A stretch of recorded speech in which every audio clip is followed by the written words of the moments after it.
शेतकऱ्यांच्या सरसकट कर्जमाफीसाठी शिवसेना उद्धव बाळासाहेब ठाकरे पक्षाच्या वतीनं बळीराजा गर्जना ट्रॅक्टर रॅलीचं आयोजन करण्यात आलं होतं। याच पार्श्वभूमीवर नको अटी नको शर्ती आम्हाला द्या संपूर्ण कर्जमुक्ती बीडच्या जिल्हाधिकारी कार्यालयावर ही घोषणा करत ट्रॅक्टर रॅली काढण्यात आली।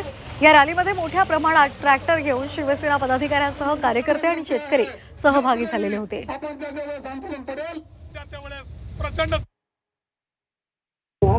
की उद्धव साहेबांनी जी शेतकऱ्यांना कर्जमाफी दिलेली होती फक्त एका अंगठ्यावर, त्यावेळेस इतके शेतकरी खुश झालते। आणि आज देवेंद्र फडणवीस आणि हे भाजप जुमले सरकार यांनी एवढ्या अटी शर्ती लावलेल्या की शेतकरी आज आत्महत्या करायला आज मजबूर झालेला आहे। ह्याच्या अगोदर पण सुद्धा देवेंद्र फडणवीस यांनी कर्जमाफी केली, पण एवढ्या अटी शर्ती लावल्या होत्या त्याच्यामध्ये शेतकरी सुद्धा त्याच्यामध्ये बसले नाहीत। त्याच्यामुळे आज आम्ही ह्या भाजप सरकारला आणि जुमलेबाज या सरकारला जाग करण्यासाठी आलेलो आहोत।